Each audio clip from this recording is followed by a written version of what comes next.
ಧರ್ಮಸ್ಥಳ ಗ್ರಾಮ ಪಂಚಾಯಿತಿಯಲ್ಲಿ ನೂರಾರು ಶವ ಹೂತಿದ್ದ ಆರೋಪ ಕೇಸ್ನಲ್ಲಿ ವಿಶೇಷ ತನಿಖಾ ತಂಡ ತನ್ನ ವರದಿಯನ್ನು ಸಲ್ಲಿಸಿದೆ.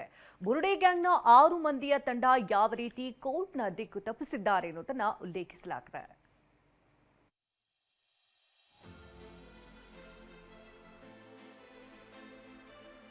ಧರ್ಮಸ್ಥಳದಲ್ಲಿ ನೂರಾರು ಶವಗಳನ್ನು ಹೂತಿಟ್ಟ ಕೇಸ್ಗೆ ಕ್ಲೈಮ್ಯಾಕ್ಸ್.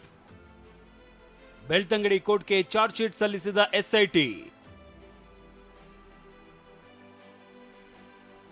ಧರ್ಮಸ್ಥಳದಲ್ಲಿ ನೂರಾರು ಶವ ಹೂತ ಆರೋಪ ಸಂಬಂಧ ಎಸ್ಐಟಿ ಕೇಸ್ನ ಮೊದಲ ಹಂತದ ಚಾರ್ಜ್ ಶೀಟ್ ಸಲ್ಲಿಸಿದೆ.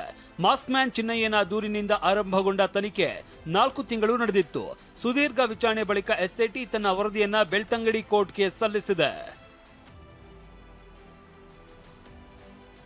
ತನಿಖಾಧಿಕಾರಿ ಜಿತೇಂದ್ರ ಕುಮಾರ್ ದಯಾಮ ನೇತೃತ್ವದ ತಂಡ 7 ಫೈಲ್ಗಳು ಉಳ್ಳ 3932 ಪುಟಗಳ ಪ್ರಾಥಮಿಕ ಹಂತದ ದೋಷಾರೋಪ ಪಟ್ಟಿಯನ್ನ ಕೋರ್ಟ್ಗೆ ಸಲ್ಲಿಸಿದೆ.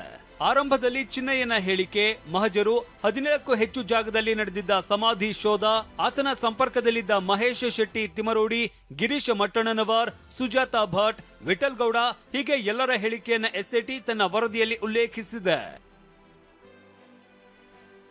ತನಿಖೆ ಇನ್ನೂ ಬಾಕಿ ಇರುವ ಕಾರಣ ಎಸ್ಐಟಿ ಪ್ರಾಥಮಿಕ ಚಾರ್ಜ್ ಶೀಟ್ ಸಲ್ಲಿಸಿದೆ. ಕೆಲ ಆರೋಪಿಗಳ ವಿಚಾರಣೆ ಇನ್ನೂ ಬಾಕಿ ಇದೆ. ಜೊತೆಗೆ ಲ್ಯಾಬ್ ರಿಪೋರ್ಟ್ ಕೂಡ ಇನ್ನೂ ಬಂದಿಲ್ಲ. ಆದ್ದರಿಂದ ತನಿಖೆ ಮುಂದುವರಿಸುವುದಕ್ಕೆ ಇನ್ನೂ ಕಾಲಾವಕಾಶ ಬೇಕು ಅಂತ ಎಸ್ಐಟಿ ನ್ಯಾಯಾಧೀಶರನ್ನ ಕೇಳಿದೆ. ಸಂಪೂರ್ಣ ತನಿಖೆ ಬಳಿಕ ಪೂರ್ಣ ಪ್ರಮಾಣದ ಚಾರ್ಜ್ ಶೀಟ್ ಸಲ್ಲಿಸುತ್ತೇವೆ ಅಂತ ಹೇಳಿದೆ. ಪೃಥ್ವಿರಾಜ್ ಬೊಮ್ಮನಕೆರೆ, TV9 ಮಂಗಳೂರು.